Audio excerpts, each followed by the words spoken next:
Jai Hind and welcome to my channel General Gyan. This is Hemant Puri. So we are covering one-liner from the book of one-liner, which is based on the class 6 to 12 NCERT book, The Gist of NCERT, and this book is written by Mahesh Kumar Barnwal sir. सो सी इस video में हम लोग history of modern India से करेंगे political and administrative policies of बेटीज and impact of बेटीज rule on Indian economy. तो देखो ये रहा political and administrative policies of बेटीज़। मैं आपके इन्फॉर्मेशन के लिए बता दूं कि इसी बुक के बहुत सारे वीडियोज़ मेरे ऑलरेडी आ चुके हैं और उन सारे वीडियोज़ के लिंक इसी वीडियो के डिस्क्रिप्शन में आपको मिल जाएगा, तो उस पर आप क्लिक करके उन सारे वीडियोज़ को देख सकते हो एंड यू कैन लर्न। तो देखो इस वीडियो में हम लोग कुछ इंपॉर्टेंट क्वेश्चंस करेंगे एंड कुछ इंपॉर्टेंट कंसेप्ट्स को भी सीखेंगे, ठीक है। तो हम लोग शुरू करते हैं पहला क्वेश्चन क्या है, when did the Britishers got the actual political control of India. When did the Britishers got the actual political control, आपको बताना है कब इनको मिला था। तो कब मिला था, तो देखो ट्रीटी ऑफ इलाहाबाद के बाद मिल गया था 1765 में, ठीक है, ट्रीटी ऑफ इलाहाबाद। इसके पहले आपको पता होगा कि 1764 में हो जाता है क्या, बैटल ऑफ बक्सर, और उसमें ये जो तीनों राजा थे, पर्टिकुलरली जो ये मुगल एम्प्रोरर थे, फिर नवाब ऑफ बंगाल थे और अवध के जो किंग थे, ये तीनों हार गए थे, ठीक है। तो उसी के बाद क्या हुआ था, ट्रीटी ऑफ इलाहाबाद हुआ था रॉबर्ट क्लाइव के प्रेजेंस में, और उसके बाद क्या हुआ था, एक्चुअल पॉलिटिकल कंट्रोल जो था इंडिया का वो ब्रिटिशर्स को मिल गया था। इवन कह सकते हो कि यहाँ से इनको दीवानी राइट्स मिल गया था, तो टैक्स कलेक्शन का भी राइट उनको मिल ही गया था, ठीक है। नेक्स्ट क्वेश्चन क्या है, who impose the dual government in Bengal. Who impose the dual government in Bengal, किन्होंने इम्पोज करा था, तो रॉबर्ट क्लाइव ने करा था। किन्होंने करा था, रॉबर्ट क्लाइव ने करा था, ठीक है। देखो नेक्स्ट क्वेश्चन क्या है, which governor ended the dual government in Bengal in 1772। Which governor ended the dual government in Bengal in 1772। किस गवर्नर ने डुअल गवर्नमेंट के कंसेप्ट को एंड कर दिया था 1772 में, तो किन्होंने करा था, वॉरेन हेस्टिंग्स ने करा था। किन्होंने, वॉरेन हेस्टिंग्स ने। Who is called as the father of judicial service in India? Who is called as father of judicial service in India? किनको कहा जाता है, तो वॉरेन हेस्टिंग्स को ही कहा जाता है, ठीक है। तो देखो यहाँ The Regulating Act of 1773 was passed during the tenure of Warren Hastings, and accordingly a Supreme Court was established in Calcutta in 1774. The first Chief Justice was Sir Elijah M.P. ठीक है, सर इलेजा एमपी क्या थे, पहले chief justice थे, और कलकत्ता में 1774 में पहला सुप्रीम कोर्ट सेटअप करा गया था रेगुलेटिंग एक्ट 1773 के बाद में, ठीक है। और उस समय कह सकते हो गवर्नर जनरल ऑफ बंगाल कौन थे, तो वॉरेन हेस्टिंग्स ही थे, ठीक है। कौन थे, वॉरेन हेस्टिंग्स ही थे। चलो ठीक है, नेक्स्ट क्या है, who is known as the father of civil services and police service in India. ठीक है, who is known as the father of civil service and police service in India. किसको कहा जाता है father of civil service and police service, तो Lord Cornwallis को कहा जाता है। किसको कहा जाता है, लॉर्ड कर्नवालिस को, ठीक है। Who became the first Indian ICS officer in 1863। Indian civil service officer पहले कौन बने थे, पहला इंडियन कौन थे, तो कौन थे, सत्येंद्र नाथ टैगोर थे। कौन थे, सत्येंद्र नाथ टैगोर थे। अब देखो ये समझने वाला एक कंसेप्ट है कि देखो सिविल सर्विस से रिलेटेड कुछ रिफॉर्म्स हुए थे, ठीक है। क्या हुए थे, रिफॉर्म्स हुए थे, और उसके लिए कमीशन सेटअप करे गए थे, ठीक है। तो वो कमीशन के कुछ नाम दिए गए हैं, और क्या है, कब हुआ था, और इसके उस समय गवर्नर जनरल कौन थे। तो देखो, तो पहला जो कमीशन सेटअप किया गया था ये क्या था, एचचिसन कमीशन। क्या था, एचचिसन कमीशन। ये कब हुआ था, 1886 में सेटअप करा गया था, और उस समय के गवर्नर जनरल कौन थे, तो लॉर्ड डफरिन थे। कौन थे, लॉर्ड डफरिन थे, ठीक है। दूसरा जो कमीशन था ये कब था, इस्लिंगटन कमीशन था, ठीक है। इस्लिंगटन कमीशन था, ये 1912 AD में सेटअप करा गया था, और इस समय के गवर्नर जनरल कौन थे, तो लॉर्ड हार्डिंग टू थे, लॉर्ड हार्डिंग टू थे, ठीक है। अच्छा, थर्ड जो कमीशन था ये था ली कमीशन, और ये बहुत एग्जाम में पूछता भी है, ली कमीशन, ठीक है। ये कब हुआ था, और 1923 में हुआ था, और इस समय के गवर्नर जनरल कौन थे, तो लॉर्ड रीडिंग थे, ठीक है। कौन थे, लॉर्ड रीडिंग थे, ठीक है।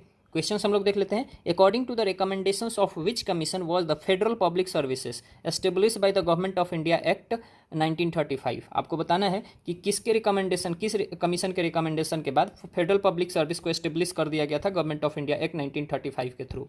तो कौन सा कमीशन था, तो ली कमीशन था, ठीक है। कौन सा कमीशन था, ली कमीशन था।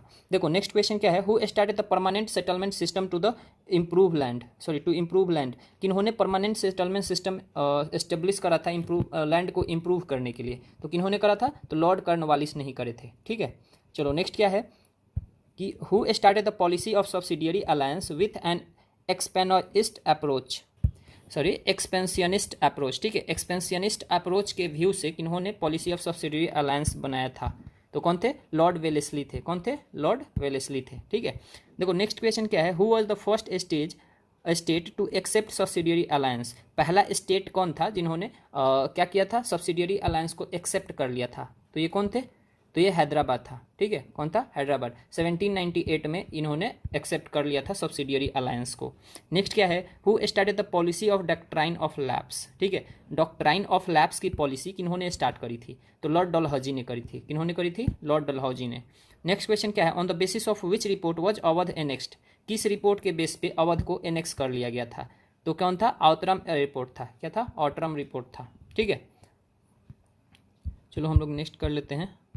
देखो ब्रिटिश पॉलिसीज फॉर एक्सपेंशन, देखो एक्सपेंशन, देखो ब्रिटिश हमेशा एक्सपेंशन करते रहते थे अपने टेरिटोरीज का, ठीक है। तो उससे रिलेटेड इनके कुछ कुछ पॉलिसीज थे, उसको हम लोग देख लेते हैं। तो सबसे पहला आपको दिखेगा रिंग फेंस पॉलिसी। कौन सी पॉलिसी? Ring fence policy. इसको किन्होंने लिया था? तो वॉरेन हेस्टिंग्स ने लिया थे 1765 से लेके ये 1813 तक ये मतलब इन फोर्स रहा था, ठीक है। उसके बाद आएगा, आते हुए आपको दिखेगा एक दूसरा पॉलिसी, ये क्या था? Subsidiary alliance. इसको लेके आएंगे लॉर्ड वेलेस्ली, ठीक है। 1798 से 1805 तक ये रहेगा, ठीक है। उसके बाद कौन थे? अब देखो अब आएगा पॉलिसी ऑफ पारामाउंटेसी, ठीक है, पॉलिसी ऑफ पारामाउंटेसी आएगा। पॉलिसी ऑफ पारामाउंटेसी को कौन ले आए थे? लॉर्ड हेस्टिंग्स ले आए थे 1813 में, ठीक है। देखो सबसे पहले रिंग फेंस पॉलिसी आता है कब? वॉरेन हेस्टिंग्स इसको ले आते हैं, जो कि 1765 से 1813 तक है। सब्सिडियरी अलायंस कौन ले आएंगे? Lord Wellesley. लॉर्ड वेलेस्ली का टेन्योर क्या था? 1798 से 1805 तक था। पॉलिसी ऑफ पारामाउंटेंसी कौन लेंगे? लॉर्ड हेस्टिंग्स 1813 में। और फिर doctrine of lapse Lord Dalhousie कब लेंगे? ये लॉर्ड डलहौजी का टेन्योर जो था 1848 से 1856 तक था, ठीक है। और देखो इन्हीं के बाद लॉर्ड डलहौजी के बाद कौन बनेगा? लॉर्ड कैनिंग बनेगा गवर्नर जनरल ऑफ इंडिया। उसके बाद क्या हो जाएगा? रिवॉल्ट ऑफ 1857 हो जाएगा, ठीक है। और रिवॉल्ट ऑफ 1857 के बाद क्या होगा? 1858 में ब्रिटिश क्राउन इंडिया के टेरिटोरी को क्या करेगी? कंट्रोल करने लगेगी, ठीक है, इवन इंडिया को कंट्रोल करने लगेगी।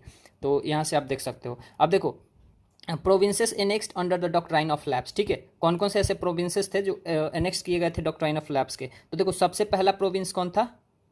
ये था सतारा। कौन था कौन सा था? सतारा 1848 में। फिर जैतपुर कब था? 1849 में, ठीक है। फिर संबलपुर 1849 में। भागत 1850 में। उदयपुर 1852 में। झांसी 1853 में। नागपुर 1854 में। अवध 1856 में, ठीक है। तो ये पहला एंड अंतिम याद रखना, ये ज़्यादातर इंपॉर्टेंट है, सतारा एंड अवध। सतारा सबसे पहले 1848 में एंड 1856 में कौन? अवध, ठीक है। नेक्स्ट क्वेश्चन क्या है, during whose tenure the rules of East India company over India ended, ठीक है। किसके टेन्यूर में ईस्ट इंडिया कंपनी का जो रूल था इंडिया के ऊपर वो एंड कर गया था? तो किसके टेन्यूर में? तो लॉर्ड कैनिंग के टेन्यूर में, ठीक है। इसके बाद ये ब्रिटिश पार्लियामेंट इसको ले लेगी अपने हाथ में, ब्रिटिश क्राउन इसको इंडिया के टेरिटोरी को कर सकते हो कि इस पे रूल बनाने लगेगी, ठीक है। और उसके बाद लॉर्ड कैनिंग को ही पहला क्या बना दिया जाएगा? वायसराय बना दिया जाएगा। गवर्नमेंट जनरल ऑफ इंडिया के पोस्ट को हटा के इसको क्या कर दिया जाएगा? वायसराय से रिप्लेस कर दिया जाएगा, ठीक है।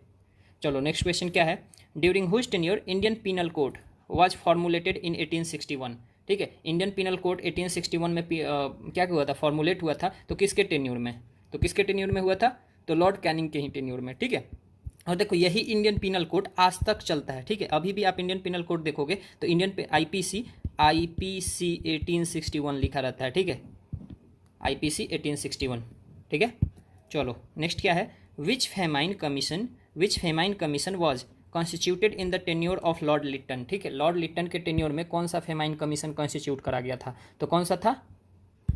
ये स्ट्रेटजे कमीशन था। कौन सा था? स्ट्रेटजे कमीशन था। ये फर्स्ट फेमाइन कमीशन था 1880 में, ठीक है। चलो नेक्स्ट क्या है, who is known as the father of local administration in India? Local administration के फादर के रूप में किन्हें जाना जाता है? किन्हें जाना जाता है? तो लॉर्ड रिपन को, ठीक है, लॉर्ड रिपन को। अब देखो regions annexed under British region, तो ब्रिटिश रीजन के समय में कुछ कुछ रीजन्स को एनेक्स करा गया था, ठीक है। तो आपको अभी देखना है वही सब।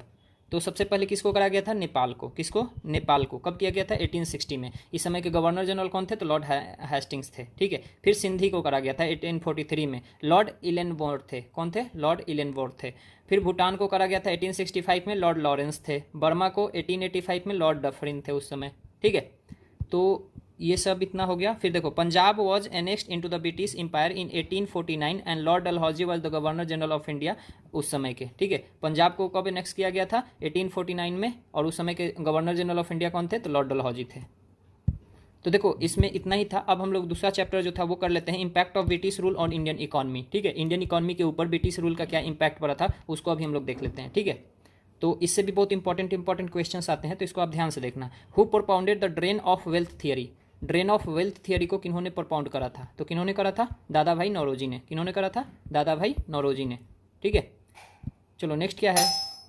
किन्होंने करा था? दादा भाई नौरोजी ने। ठीक है, नेक्स्ट क्वेश्चन क्या है? Who is the author of the book poverty and un-British rule in India? Poverty and un-British rule in India के ऑथर कौन से हैं? तो कौन है? ये भी दादा भाई नौरोजी ही हैं। ठीक है, आपको एक चीज़ हमें ध्यान रखना है अभी कि दादा भाई नौरोजी ने सबसे पहले इंडियन इकॉनमी के ऊपर बहुत सारा काम किया था, बहुत सारे रिपोर्ट्स इस पर भी निकाले थे और इंपॉर्टेंट थियरीज दिए थे। ठीक है, जिससे समझा जा सकता था कि ब्रिटिशर्स इंडिया के इकॉनमी को कैसे बर्बाद कर रहे हैं। ठीक है, नेक्स्ट क्या है? Who was of the view that the British economic policies in India were disgusting?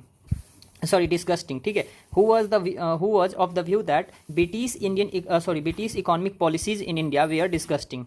किनके व्यू में था?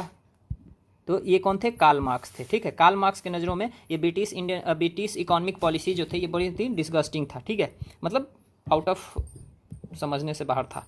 चलो नेक्स्ट क्या है? Who is the author of the best book on कॉलोनिकल economics India today? ठीक है, आपको बताना है कि कॉलोनिकल इकोनॉमिक्स के ऊपर एक बुक है इंडिया टुडे, इसके ऑथर कौन है? तो कौन है? तो रजनी पालमी दत्त हैं। कौन से हैं? रजनी पालमी दत्त हैं। ठीक है, नेक्स्ट क्वेश्चन क्या है? हु एस्टेब्लिश टिस्को इन 1907? देखो टिस्को के बारे में सब कोई जानते होंगे और इसको जो एस्टेब्लिश करा था उनके बारे में ही सब कोई जानते होंगे। ठीक है, सर जे.एन. टाटा। ठीक है, जे.एन. टाटा के बारे में जानते होंगे टिस्को।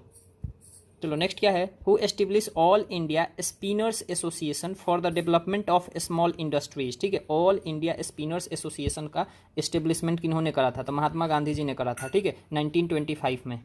चलो देखो, फादर ऑफ इंडियन रेलवेज किसको कहा जाता है? फादर ऑफ इंडियन रेलवेज तो डलहौजी को कहा जाता है। ठीक है, नेक्स्ट क्वेश्चन क्या है? Who establish the cotton textile industry of Bombay spinning and Bombay weaving company? ठीक है, देखो cotton textile industry of Bombay and spinning and Bombay weaving company इन 1884। देखो cotton textile industry, Bombay spinning and Bombay weaving company. ठीक है, इसको किन्होंने एस्टेब्लिश करा था?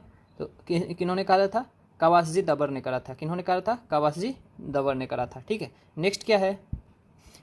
Where was the first jute industry of India established in 1855? First jute industry of India कहाँ establish करा गया था? तो कहाँ एस्टेब्लिश करा गया था? तो श्रीरामपुर में करा गया था, वेस्ट बंगाल में। ठीक है, श्रीरामपुर वेस्ट बंगाल। ठीक है, नेक्स्ट क्या है? When was the first T state established in India? First T state established in India कहाँ कब हुआ था? तो 1833 में इन आसाम। ठीक है, नेक्स्ट क्या है? Which land revenue system was introduced in the larger parts of the British empire?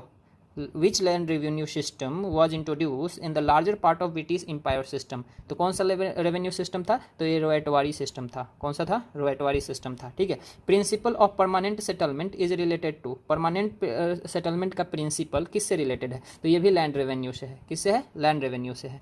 देखो अगर लैंड रेवेन्यू पॉलिसीज़ को देखना चाहोगे, ठीक है, तो देखो मेनली 3 लैंड रेवेन्यू पॉलिसीज़ थे ब्रिटिशर्स के समय में। परमानेंट सेटलमेंट था, रोएटवारी सेटलमेंट था एंड महालवारी सेटलमेंट था। ठीक है, परमानेंट सेटलमेंट किसके समय आया था? तो लॉर्ड कॉर्नवालिस के समय में आया था 1793 में, जबकि रोएटवारी सेटलमेंट आया था थॉमस मुनरो के समय 1820 में। और महलवारी सेटलमेंट कब आया था? होल्ट मैकेंजी के समय में आया था। ये कब आया था? 1833 में। ठीक है, देखो परमानेंट सेटलमेंट को अगर देखोगे ध्यान से तो ये बंगाल, बिहार, उड़ीसा, बनारस एंड नॉर्थ कर्नाटका में इंप्लीमेंट करा गया था। ठीक है, अच्छा अगर रोएटवारी को सिस्टम को देखोगे तो मद्रास, बॉम्बे, असम में ये क्या था? एस्टेब्लिश करा गया था। और फिर इसको देखोगे अगर महलवारी सेटलमेंट को तो ये north west provinces and part of the central India, Punjab में एस्टेब्लिश करा गया था। ठीक है, अगर आप इसमें देखोगे तो ये जो है आपका परमानेंट सेटलमेंट, ठीक है, ये 19% part of the British India में ये इंप्लीमेंटेड था। सबसे ज़्यादा कौन था? रोएटवारी सिस्टम, ये 51% part of the British India में क्या था? इंप्लीमेंटेड था, जबकि महलवारी सिस्टम मात्र 20% पार्ट में इंप्लीमेंटेड था। ठीक है, अब देखो इसमें क्या होता था? परमानेंट सेटलमेंट में क्या होता था कि ownership rights given to zamindars for an indefinite period. ठीक है, देखो ऑनरशिप राइट क्या किया जाता था, जमींदार्स को दे दिया जाता था। ठीक है, और ये जमींदार्स क्या करते थे, फिर से देते थे ब्रिटिशर्स को। जबकि इसमें रोयटवारी सिस्टम में क्या होता था, रोयट्स कहा जाता था फार्मर्स को। They are made responsible to pay tax directly to the government. ठीक है, मतलब इसमें बीच वाले, जैसे इसमें जमींदार्स क्या होते थे, बीच में आ गए। ठीक है, फार्मर्स कलेक्ट करेंगे जमींदार्स और जमींदार्स देंगे ब्रिटिशर्स को। ठीक है, जबकि रोयटवारी सिस्टम में इसको हटा दिया गया था। ये डायरेक्ट टैक्स फार्मर्स किसको देते थे, तो ब्रिटिशर्स को देते थे। और टैक्स कितना लगता था, 33 to 55%।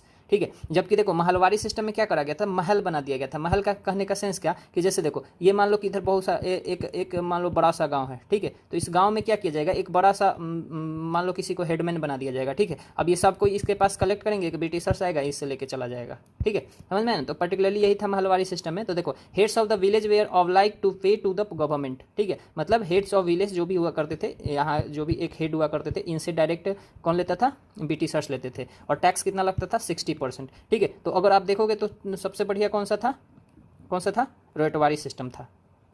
अब अगर देखोगे आप इन तीनों का इम्पैक्ट क्या पड़ा, तो ruin the traditional land revenue system, ruin तो करा ही। ठीक है, फिर इम्प्रोवाइजमेंट ऑफ द पीजेंट्स, इनका इम्प्रोवाइज कर दिया गया। ठीक है, फिर stagnation and D generation of agriculture, इसके वजह से, क्योंकि देखो टैक्स इतना ज़्यादा लग रहा है, खेती कौन ही करना चाहेगा।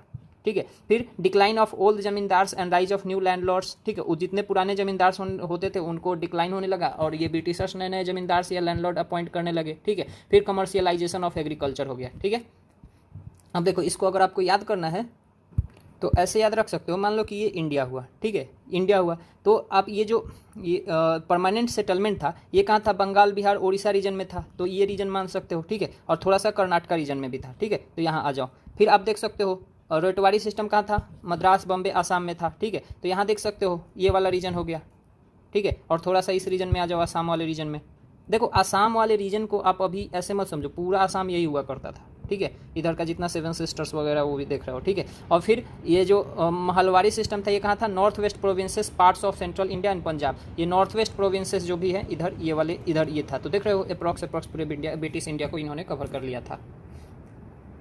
अब देखो, अब अगर आप समझोगे कि impact of British rule on Indian economy को थोड़ा सा चार्ट के हिसाब से देखोगे, तो देखो कमर्शियलाइजेशन ऑफ एग्रीकल्चर इन्होंने करा। ठीक है, इसमें क्या करा, लैंड रिफॉर्म्स ले आइए, जिसमें परमानेंट लैंड सेटलमेंट एक ले आए, महलवारी एंड रोयटवारी ले आए, 3 ले आए पर्टिकुलरली। ठीक है, फिर इमरजेंस ऑफ इंटरमीडिएटरीज हो गया, लाइक जमींदार्स। ठीक है, मतलब बिचौलिए इसमें आने लगे। फोकस ऑन प्लांटेशन क्रॉप्स होने लगा। ठीक है, प्लांटेशन क्रॉप्स पे ज़्यादा फोकस हुआ। Decline of traditional agrarian structure. ठीक है, जो पुराने जमाने से चलते आ रही थी, चावल गेहूँ बारले वारले का। ठीक है, इसका स्ट्रक्चर खराब हो गया। Disintegration of village economy. ठीक है, विलेज इकोनॉमी का डिसइंटीग्रेशन हो गया। ठीक है, फिर देखो इंडस्ट्रियलाइजेशन में देखोगे तो डिसेंट्रलाइजेशन हुआ। डिक्लाइन ऑफ इंडियन हैंडीक्राफ्ट्स हो गया। रूरलाइजेशन ऑफ इंडियन इकोनॉमी हो गया, रूरल ज़्यादा सेटअप होने लगा। ठीक है, drain of wealth, foreign capital investment in India, FDI आने लगा, फॉरेन कैपिटल इन्वेस्टमेंट होने लगा। ग्रोथ ऑफ इंडियन कैपिटलिस्ट इसमें बढ़ने लगे, कैपिटलिस्ट इंटरप्राइजेज, और labour laws and trade unions का फॉर्मेशन हो गया। ठीक है, अगर इंफ्रास्ट्रक्चर में देखोगे तो डेवलपमेंट ऑफ रेलवेज हुआ, development of port cities and townships, फिर modernisation of postal and telecommunication network, development of inland waterways and urbanisation बढ़ गया। ठीक है, अब देखो एक KM पन्नीकर थे। ठीक है, KM पन्नीकर, इन्होंने 1865 से 1872 का जो पीरियड था, इसको डाकू राज कहा था। ठीक है, क्या कहा था, डाकू राज। तो याद रखना, who called this period as Daku Raj, तो KM पन्नीकर। तो देखो इन दोनों चैप्टर्स में पर्टिकुलरली इतना ही था। मिलता हूँ मैं आपसे अगले वीडियो में, तब तक आप अपना ध्यान रखिए, चैनल को सब्सक्राइब कर लीजिए, वीडियो को शेयर कर सकते हैं। जय हिंद।